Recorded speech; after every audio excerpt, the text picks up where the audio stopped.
disorder on the Dean Obeidallah Show. And welcome back, Dean Obeidallah Show. I'm right here with fashionista, the one, the only, MSNBC legal expert, Danny Cevallos. Danny, how are you, buddy? I'm great. Dean, I'm excited to be here. I just got back from the Flat Earth Convention. I'm full of information, and all I can say is question everything. So a new poll came out today, folks. I'm enjoying this. I want Danny to comment on it. It was Quinnipiac, which has great methodology. It's a very well-respected poll. It really is. And a fine school. And a good school. I performed it there, and I like them. It said, who do you believe more, Donald Trump or Michael Cohen, in the testimony? So think about it, folks. What do you predict? Who do you believe more, Donald Trump or Michael Cohen? And drum roll, answer is 50% of voters believe Michael Cohen more than Donald Trump. Only 35% believe Trump over Cohen, meaning even some in Trump's base go, hey, this guy's a liar, but I love him because he hates all the minorities like me. That's what they're saying. That's my impression of all the supporters. So are you surprised that 50% believe Cohen over Trump? And Cohen is an admitted liar. He lied to Congress. He's going to jail for lying. I'm not surprised. Both prosecutors and criminal defense attorneys will tell you that because cooperating witnesses or people like Cohen, snitches or whatever you want to call them, are often themselves criminals, it's not unusual that that juries believe them. In fact, that's what prosecutors are essentially saying. They're saying this person is a liar, this person is a criminal, but you should believe him because criminals surround themselves with other criminals. And in fact, we as the prosecutors did not choose this criminal. The defendant chose him because that's the kind of guy he associates with, other criminals. So I actually don't think the Quinnipiac poll is that shocking because it goes to the central tenet, the underlying theory of all cooperating witnesses that, yeah, they got flaws. Yeah, they're liars. Yeah, they're cheats. They're swindlers. But they are telling the truth in this instance, not because out of the goodness of their heart. Sure, they're motivated by some deal, but you should believe them because it takes a criminal to catch a criminal. In other words, Donald Trump never would have revealed all these secrets to the Pope or to a federal prosecutor or something or somebody with integrity. They believe Michael Cohen now because, well, that he's a cooperating witness type character. And the other thing I would say, too, is another very tangible reason to believe Michael Cohen is that at this stage, by the time you saw him testifying, having already been convicted for lying to Congress, Michael Cohen was on the shortest possible leash anyone could be on. Any lie, any perceived untruth was going to be scrutinized, and he already knew the consequences. He's the last guy who was going to risk lying again. So for that reason, and with Trump having no restraints on telling fibs, I'm not surprised at all that people find Cohen believable. Fibs, Danny. Well, Dean, I'm trying to be fair fibs here. Like I'm a cute thing. A kid, the kid's fib, whatever. He's a serial liar. Dean, there's a concept called even-handedness. It comes from the Old English even. I believe in the truth, Danny, and nothing but the truth. They asked voters, do you approve or disapprove of the way Republicans handled the hearing? Which was a Hail Mary-like approach, which is don't believe anything he says because they never countered the actual substance of any allegation. Want to guess what the numbers were in America of Americans? Do you approve of how Republicans handled the hearing? What percentage of Americans do you think approved of the way Republicans handled the hearing? Was this the Dean Obeidallah staff poll? No, it's Quinnipiac. All right. It's right here. I'm not kidding. Because I know the results of the Dean Obeidallah polls. So where he polls himself. No, I know that the Quinnipiac poll. I would be surprised. What percentage would approve of the GOP's handling of that? The GOP's handling, I think the percentage that approve would probably be sub 50. I'm going to go final answer 35%. Nope, wrong. And I feel good that you're wrong. 25%. Folks, think about that. That was close. Only 25% of Americans approve of the way that Republicans handle the hearing. 51% disapprove, meaning when it seems so political, it seems so partisan, as opposed to each of them asking questions. Because when I read his statement, Michael Cohen's testimony before he gave it, there was places there. Instantly jumped out at me. He's saying, I don't know any evidence of Russian collusion. They should have been harping on that. There were other things where there were gaps on credibility. I'm like, they're going to ask about this. They didn't do any of that. I was not ordered to lie. I was not. I mean, these are things, I still come back to this, that Michael Cohen's statement, which was released the night before, that ended up for me being some of the most compelling testimony, which means by deduction that the questions asked by both sides were not that compelling. Sure, there was interesting stuff. Sure, there were some revelations. But on the whole, the statement that he gave voluntarily the night before contained all kinds of bombshells to me, and the rest were sort of, firecrackers on the order of whippersnappers or sparklers. But overall, the Republicans could have done something else besides focusing on calling him a liar. And I thought that was a real missed opportunity.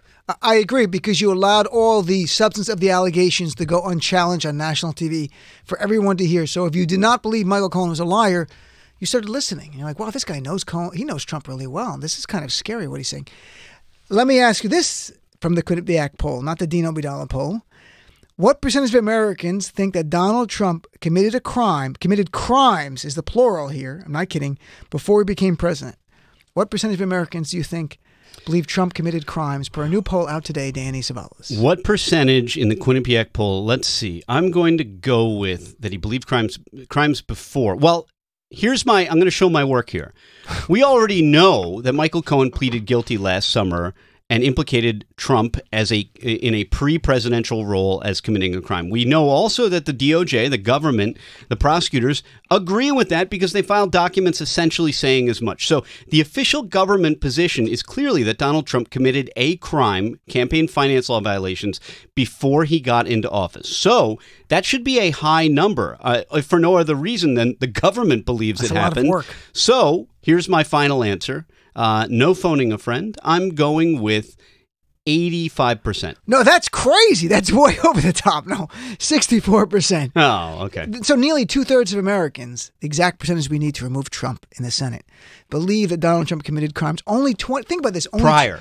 Right, before president. Only 24% of Americans think that Donald Trump did not commit crimes before he's president. Only 24%. That's remarkable. 2/3 of America believe Trump is a criminal, and 45% believe he committed crimes in office.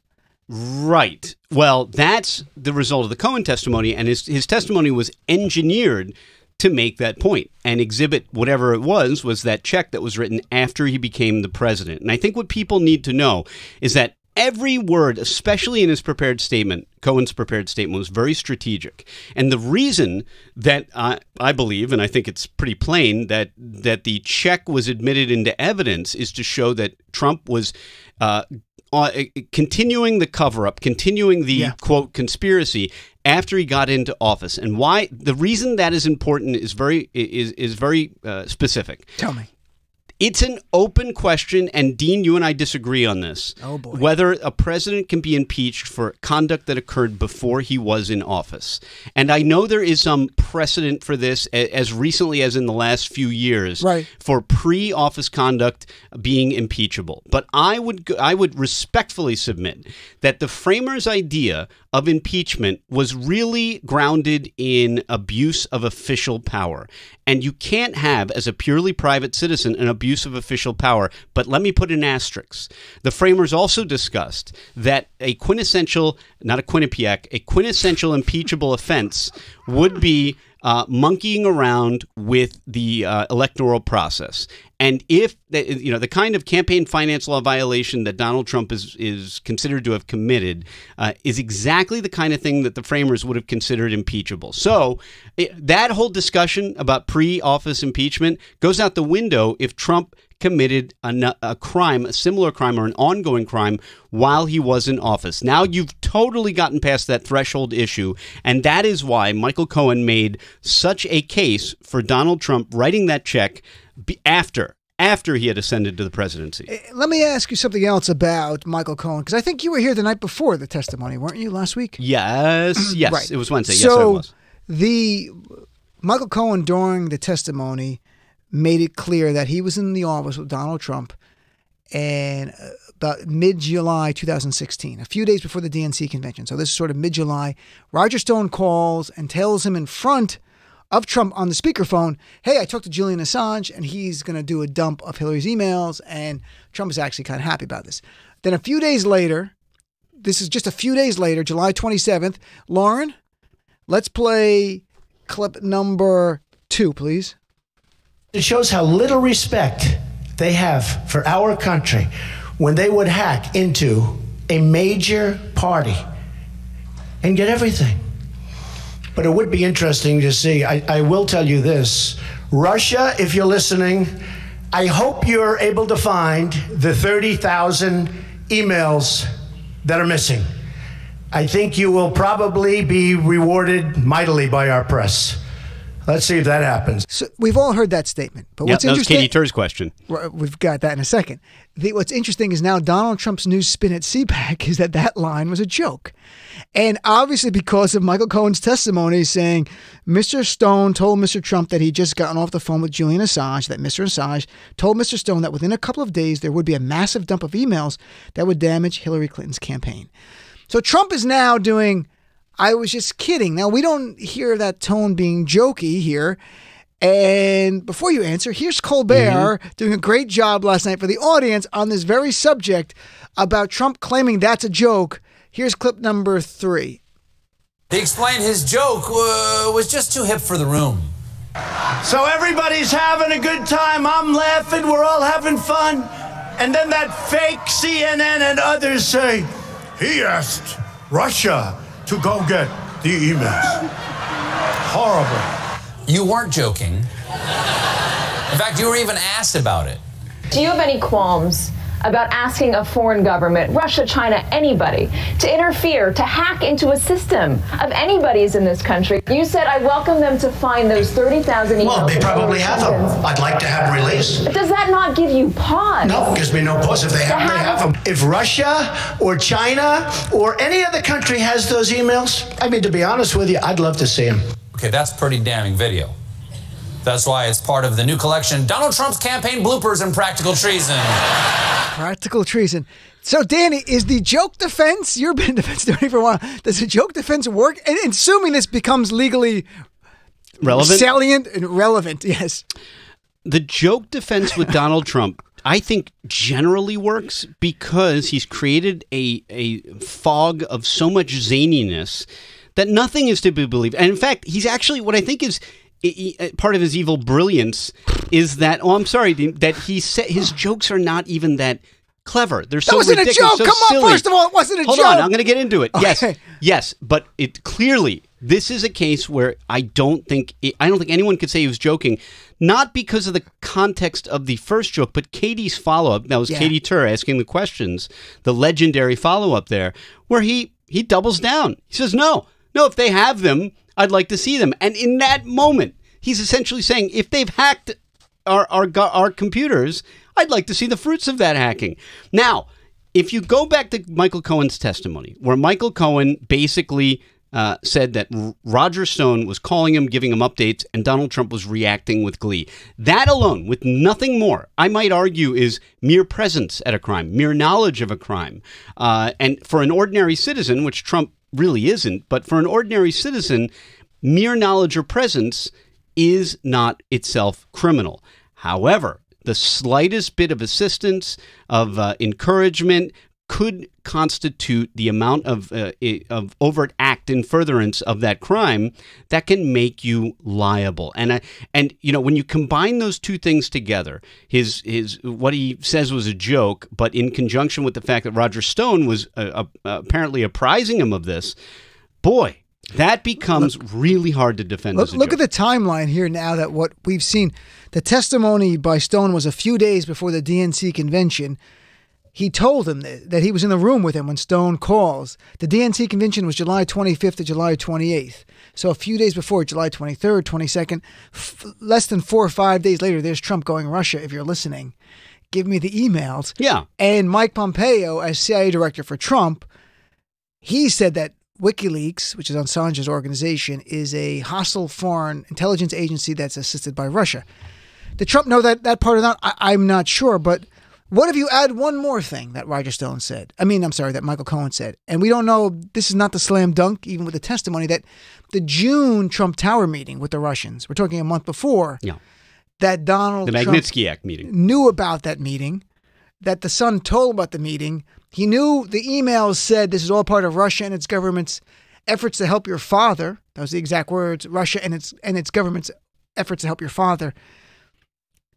Does it matter that in mid-June, he knows that. A few days before this statement, he knows you've got Assange about to drop some emails to help the campaign. And then a few days later, he goes on national TV. So does the Trump Tower mean anything in this legal timeline here?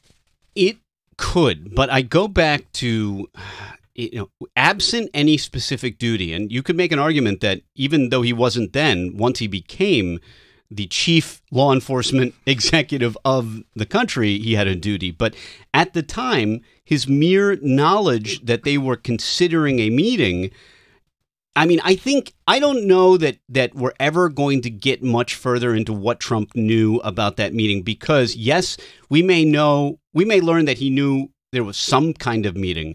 But Trump, I promise you, will fall back on the position that Don Jr. just told me there was a meeting with some people who had dirt on Hillary. And there will never be the word Russian mentioned. And Donald Trump Jr.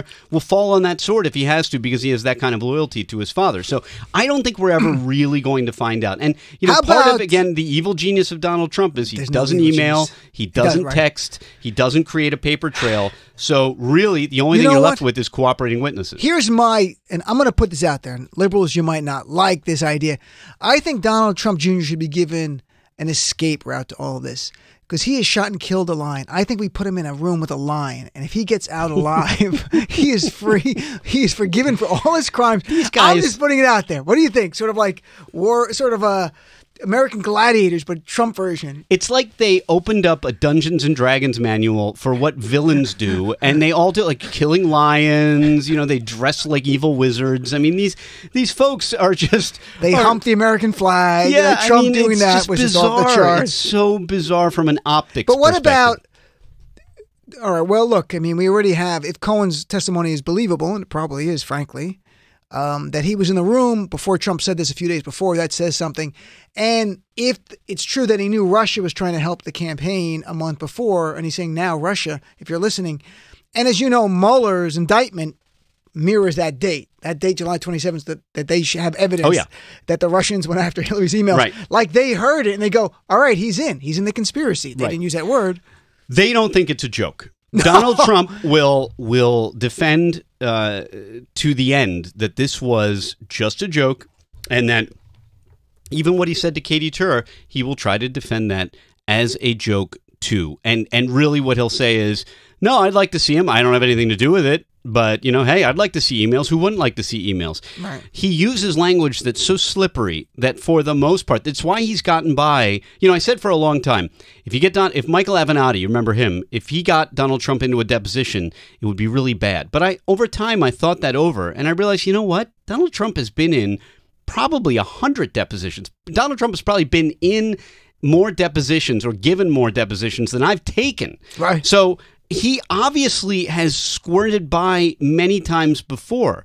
The challenge is for him is that the DOJ, they make the determination whether or not there's criminality. They indict, and then they let defendants figure it out. There's a solid theory that the only reason Donald Trump has not yet been indicted is that DOJ, line prosecutors, U.S. attorneys, they're rule folks. And if there's a regulation that says you can't indict the president, they're not going to indict the president. Right. And so let's take a quick break. Come back with more of our friend Danny Cevallos right here in the Dean Obeidallah Show. We'll try to take some calls as well. 866-997-4748. Law and Disorder. Be right back. Progressive values are the best of American values, and we need to keep fighting for them to save our country. Don't go anywhere. This is the Dean Obeidallah Show on Sirius XM Progress 127.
the Dean Obidala Show on Sirius XM Progress.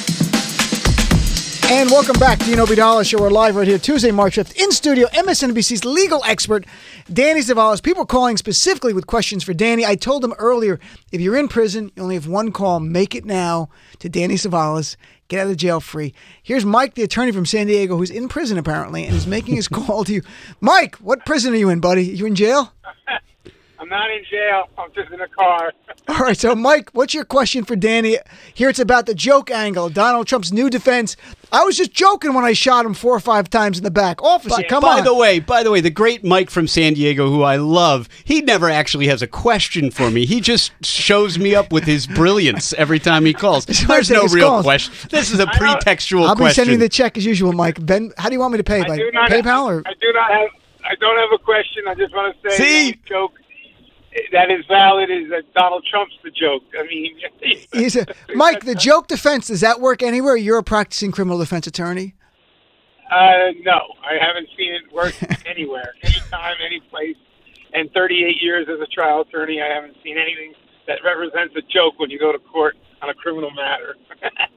Danny? Yeah, it's funny, Mike, when you think about words, and the way words have come up with me in my cases, especially in criminal cases, is not that, defendants be warned. You don't get the benefit of the doubt with your words. If nothing else, the government decides what your words mean, and they will parade in an expert who is employed by guess who? The government, who is a special agent, who will tell the jury what the words on tape of your client meant. Wow. He said the word T-shirts. What he really meant was kilos. He said the word soap. What he really meant was heroin. And, who's to say, really? I mean, did he mean soap? Yeah. But according to some special agent, they interpret the words the way that serves their case. Right, Mike? Oh, yes, they do. No doubt about it. I mean, many times I think they're making it up. But then again, you can't prove that they're making it up and puts you in a very difficult position, But anyway, you guys are great. Thanks. Mike, by the way, quick thing. When you hear Michael Cohen saying that he was in the room there with Trump a few days before Trump's famous statement on July 27, 2016, saying, Russia, if you're listening.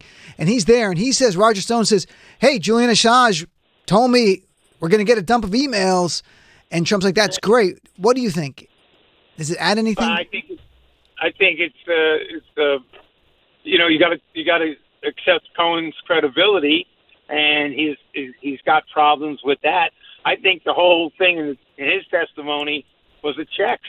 Those checks, to me, are strong incriminating evidence that Trump knew what was going on, and he participated in the conspiracy to violate the campaign functions. No doubt it. Question, Danny. Yes. One question for you. Cohen testified that he did at least 500 times threaten people when he was 500 times. Didn't it strike you strange that not one of those people that he threatened would call the state bar and report him? Can I jump on that? Yeah, Mike, you're so right. And not one of those people, and if you include in the group of people threatened, why have we never heard from these schools and universities? No, Fordham. I know that, but prior to last week. Okay, so, let's say you're Fordham and Trump is running for the presidency, and you realize he can't do anything to me. What's he going to really sue me? The letter, Fordham, and by the way, this is the sad part of all of this, and I didn't want people to know this. I went to Fordham. I'm happy about it. I went to Fordham.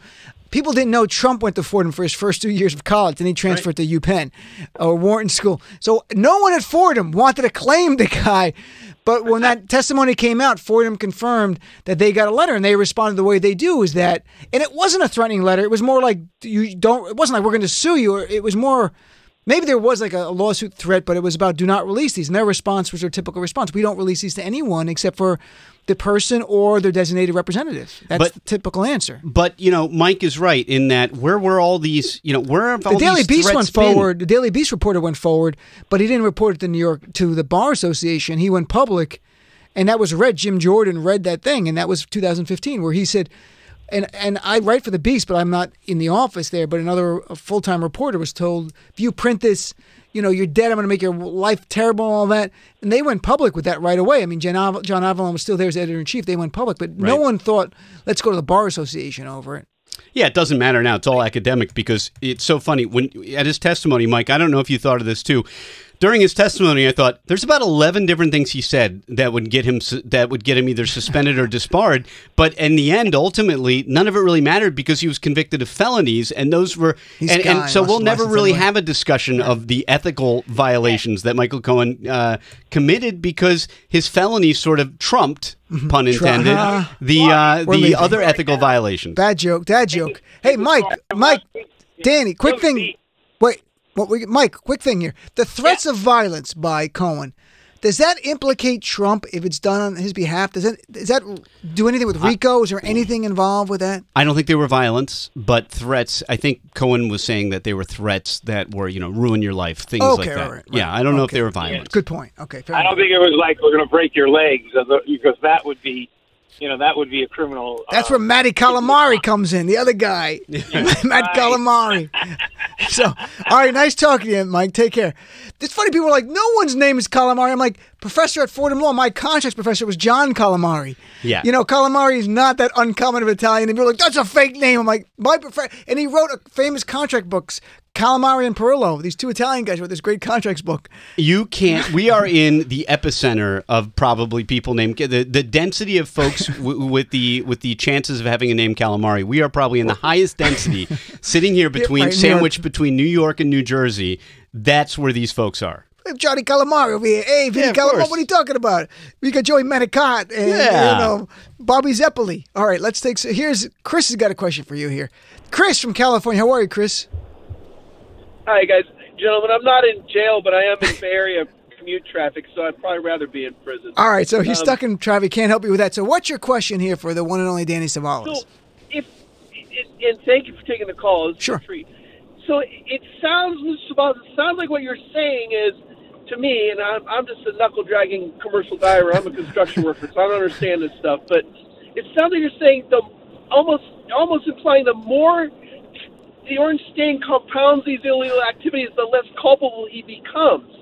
And what I'm asking is not the pattern of him doing this in itself, does that not count for something? Danny? So just merely being a dishonest president, is that enough does it count for something? Sure. I mean, I think eventually down the line, I mean, that's what's going to ruin Trump is he's just going to tell a non-truth about the wrong thing. And what we're finding just in the last couple years, something that most of the public was never aware of. And I noticed I would always have to explain this concept to my clients, but just the rise of Section 1001, the false statement statute. I mean, almost everybody charged on the American side in the Mueller probe has been hit with a Section 1001 charge. And what folks are used to be surprised to learn, now they're not, is that pretty much any kind of lying to the federal government is a crime if it's in the course of an investigation or a congressional investigation or something like that.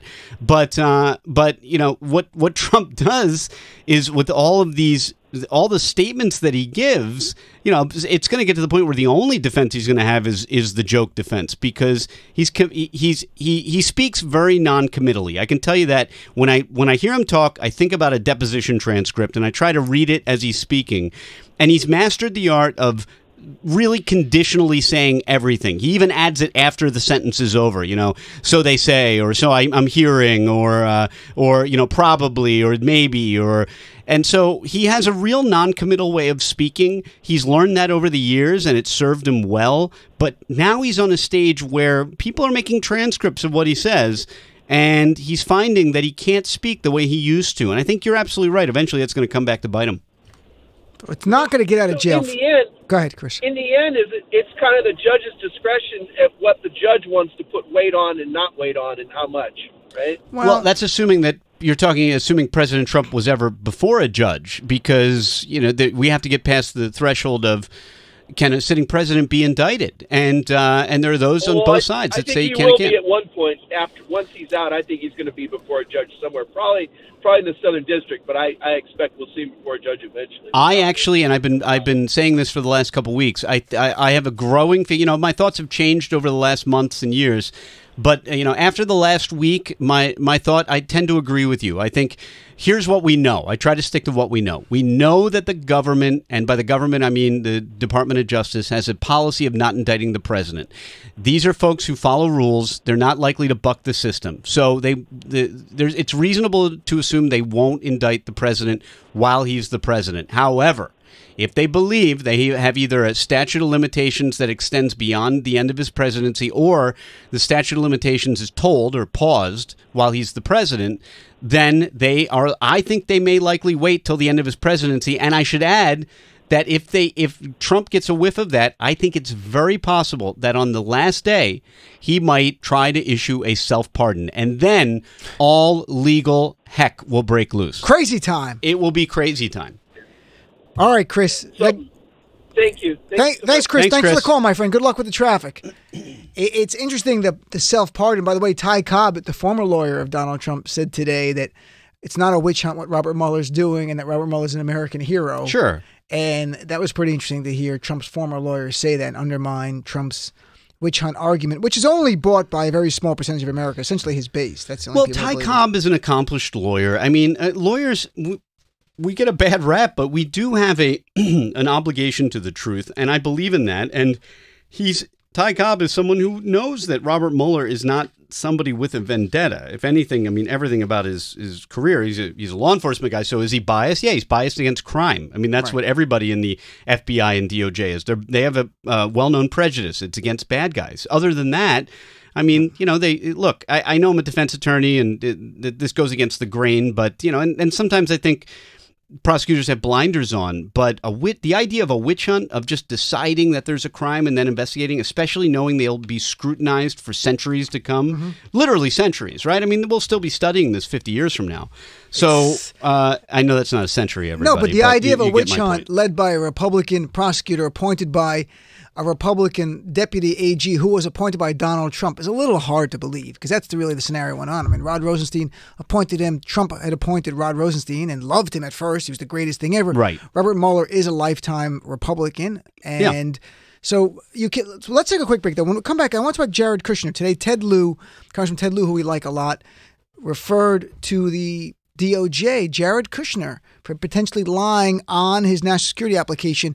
And I just want to get into the sense of what kind of burden of proof there would be to show a violation of Section 1001. That everyone now, we've all learned about this, is 18 U.S.C. Section 1001, which is any time you lie to the federal government, essentially during any kind of investigatory process. Yes, you have some threshold issue requirements, We're taking a break. We're going to pause for station identification. We'll be right back after this.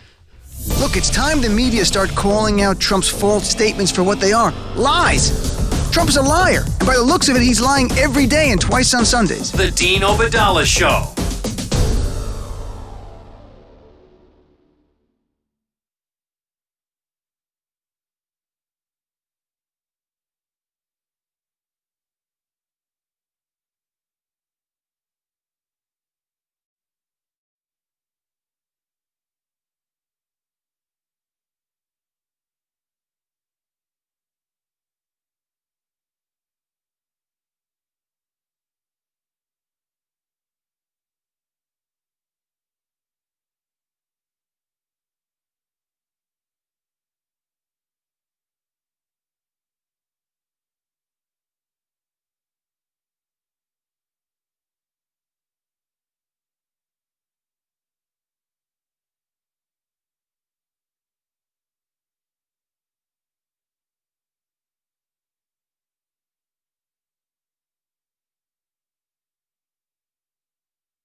You're listening to the Dean Obeidallah Show, Sirius XM's Progress. And welcome back, Dean Obeidallah Show. We're here with Danny Cevallos, Law and Disorder. So, Danny, Law and Disorder. Today, Ted Lieu and another congressman referred to DOJ Jared Kushner for potentially false information on security clearance applications. We don't know if it's false or not yet. We know they admitted some things, but what is the legal standard? Like, what should we look for to see if this is actual criminal liability? The key is the word materiality. Section 1001 contains a requirement that false statements have to be material, and that is a very hazy concept. In other words, what is it? What's the difference between a white lie, as Hope Hicks might call it, something that is inconsequential, or something that's material? And that's really the challenge. The other thing, too, is whether or not it's an intentional false statement. And, we've been thinking so much about false statements over the last couple of years. Something to think about that people often forget is that there are limits to human memory. And in fact, more and more, the evidence of the science behind human memory is being admitted in courts. And, there is, I know your listeners are going to kill me for this, but sometimes truth and falsity are not really binary concepts when you talk about the limits of the human mind. You can talk about truth in terms of mathematics, but in terms of the very weak internal hard drive of our memory, there are things that we can and cannot remember. The challenge in court is that sometimes for people there is a motivation to not remember as opposed to remember things that are self-damaging. So that, of course, is the ethical challenge, or the really, in a way, how do we really ever prove that someone remembered or didn't remember something? Well, usually you need surrounding evidence that doesn't, not direct evidence, but circumstantial evidence, which is why circumstantial evidence is often the most powerful indicator of criminality, more so than direct evidence, which is evidence that comes from a witness's mouth.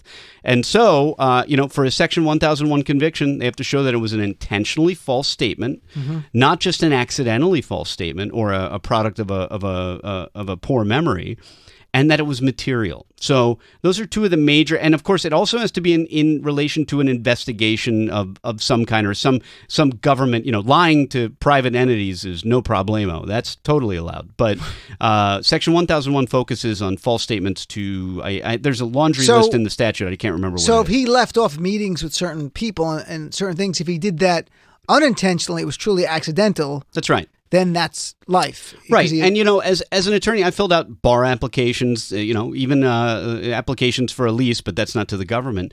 And, we've all been there and we thought, oh, geez, where did I live in college? There was that one street. And then, did I get the zip code right? And so, when you work for the government, and Jared Kushner really hadn't before, and I don't want to sound like I'm making the case for him, but it is possible he left things off there accidentally and that it wouldn't rise to a Section 1001 violation. But if he did so intentionally and it was material, now we're falling within the ambit, possibly, of Section 1001. And there's something else I want to touch on quickly here. The national emergency. We've covered this before, and you talked about the famous case in Youngstown. Yeah, Youngstown sheet and tube. Right. And now we have the House voted to nullify this emergency, overturn That's right. it. And right now, every indication is that the Senate will overturn it as well. It's going to go to Trump. He'll veto it, and unlikely we get the actual override in the veto. Right. That's right. Does this other vote, because we talked about in Youngstown that Justice Jackson, right, at that point, talked about different analysis. Three different tiers. The tripartite analysis. So tell us, don't go through them all. What the last one, though, is the relevant one. Right. A tripartite analysis. The president operates in three different areas. He either operates with the express consent of Congress, in which case his power is at its apex. But sometimes it's unclear what Congress said about the issue, and then he's in I'm quoting, the zone of twilight of his power. And then thirdly, the one that you want to know about is what happens when the president acts directly against the expressed will of Congress. Well, in that, the president acts, quote, at his lowest ebb, end quote, of power. And the takeaway is that in most cases, the president will lose, but not all cases. And an example, and I can't say the name, I think it's Zidovsky was a case from like the last 2 years, where the president was technically in the last category, the lowest ebb, and the executive branch prevailed. Here's the interesting thing, though. If we're going to talk about Youngstown too, one of the things you started out saying is that, hey, Congress may be getting together and saying they don't approve of what the president did. The challenge with Youngstown isn't so much the ultimate analysis; it's figuring out what category you're in. And here's what I mean: if you're right, the Congress may take the position that it's against Donald Trump, but there's an argument to be made that if Donald Trump was acting pursuant to his statutory authority under at least 2 different statutes, then Congress already expressly approved his activity years ago when they passed that statute, conferring that emergency power on the president. So as one brilliant congressional professor, or not congressional, constitutional law professor once said, the challenge is knowing what category you're in. Does Congress really approve or does Congress really disapprove? So is it relevant? Obviously, in the Jackson analysis there, it was one scenario, and I imagine it contemplated looking at Congress voting before the president's action. So we have that. We have them not allocating money. Congress did not approve it. Now That's you right. actually have a second vote where they're actually saying what you're doing. We, as a majority, disagree with this. Is that second vote relevant, do you think, to Let's the court? assume, I think they all fall into the same degree of, the same factor for the analysis. Let's assume, for the argument's sake, that Congress passes a resolution saying we completely and wholeheartedly disagree. There's an argument to be made that present disapproval doesn't override the express statutory authority they gave back when they granted the president those emergency powers. The 1976 law, the National Emergencies Act, exactly. Yeah. So the one way for Congress to show its express disagreement would be to enact legislation somehow overriding that 1976 law or dealing with their disapproval of the president, because I think you could still, a conservative or supporter of the president could still make the argument that, it doesn't really matter if Congress passes some non-legislation now saying they disapprove.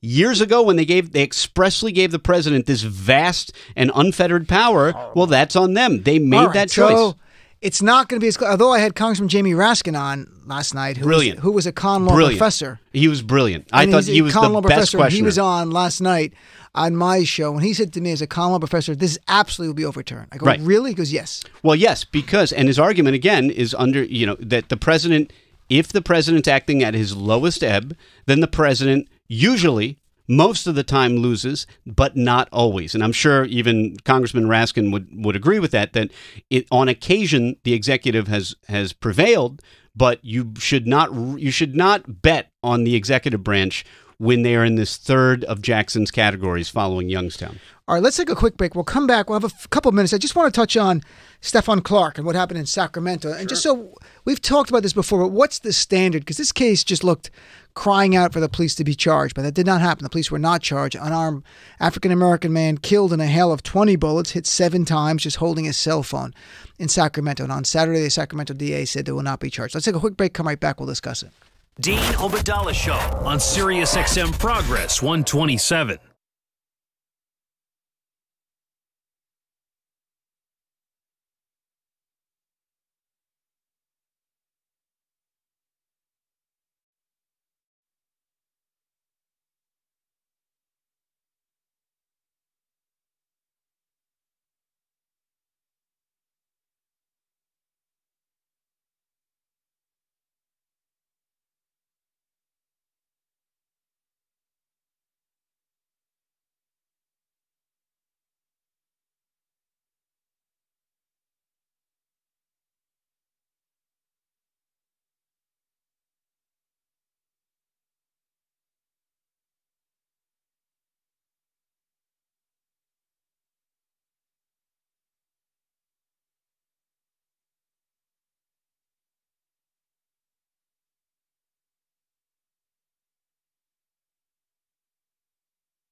Dean Obadala Show on Sirius XM Progress 127.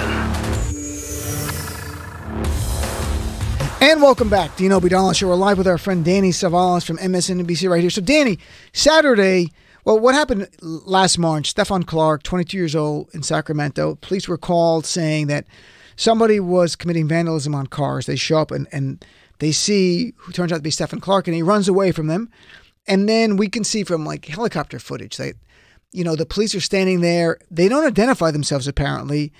And he's holding just a cell phone. They think it's a gun. They shoot 20 bullets, 7 of them, killing him. He's at his grandmother's house, which they didn't know that either at the time. And according to the DA, both officers believed they was pointing a gun. The district attorney said, when they look at the facts and the law and follow their ethical responsibility, there was no crime committed, so they won't charge him. A lot of people, we watch this in real time. We see the video, and you wonder why. And the DA says that the police didn't identify themselves as police officers until 3 minutes after he was shot. Why? That's not helpful. That's not helpful for him. Right. So to us, it seems like something is fundamentally wrong here. He just hears guys. He doesn't have a gun. Guys don't identify themselves. He could think they're criminals. He has no idea, but he doesn't have a gun. It's like he's pointing a gun at them. He's just on his cell phone, and they shoot and kill an unarmed man on his grandmother's property, and there's no charges. Right. Not identifying themselves to me is the biggest concern. I always say, folks, don't run, eat the bust, don't talk back, fight the bust later. If it's wrong, if it's a bad arrest, they will pay. You'll do no time, and you may even be able to sue them. But if you run it all, the way these officers are trained, and they'll call no end of experts to the stand at their trial and testify that the way they're trained is to look for any kind of threat. And the law says that we will not look back on their decision-making with the cool detachment of a Monday morning quarterback, but instead we look at the information available to the police at the time and whether or not they reasonably feared for their safety. And when police are trained to shoot, it's important, people, to understand they are not trained to wound. They're trained to stop the threat. And the threat means they aim for center body mass, and center body mass is where all your important organs are. And as you can see, they're supposed to shoot, reassess. But the reality is, when they put 30 bullets into somebody, it doesn't really seem like each bullet was justified. Right. But again, as long as the person's still up. Were you up, surprised by the DA not charging them? I am, and it's so, the one thing I find about these cases is that each one has its own specific set of facts, and that the decision to charge or not charge really is a regional / cultural type thing that there's no consistency for me across the country. I found there's no consistency,